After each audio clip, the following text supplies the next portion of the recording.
So over here you can see that I have a picture opened up in Adobe Photoshop Express, and let's say what I want to do is I want to go around and then rotate it, flip it, or straighten it out right here.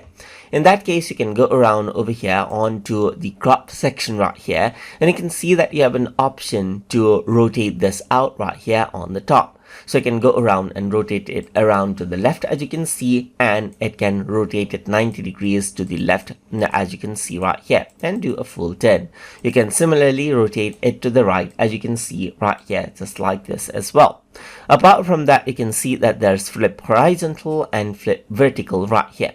So now that this tree is on the left, so if I were to go around and flip it, then I can entirely flip out the image, as you can see right here, just like this. You can also go around and flip it vertically, as you can see right here, and completely turn it upside down as well.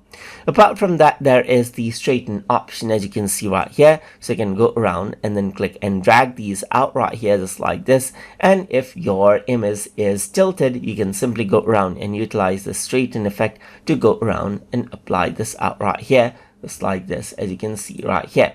So that is what you have, as you can see right here. And if I were to go around over here, and this is what you have. So let's just go around over here, straighten it out right here, just like this, and then this is what you have. You can really go around and turn it around over here as well, and this is the end result.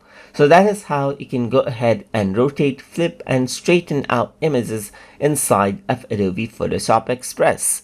So hope you guys learned something as always, and as always, please like, comment, share, and subscribe.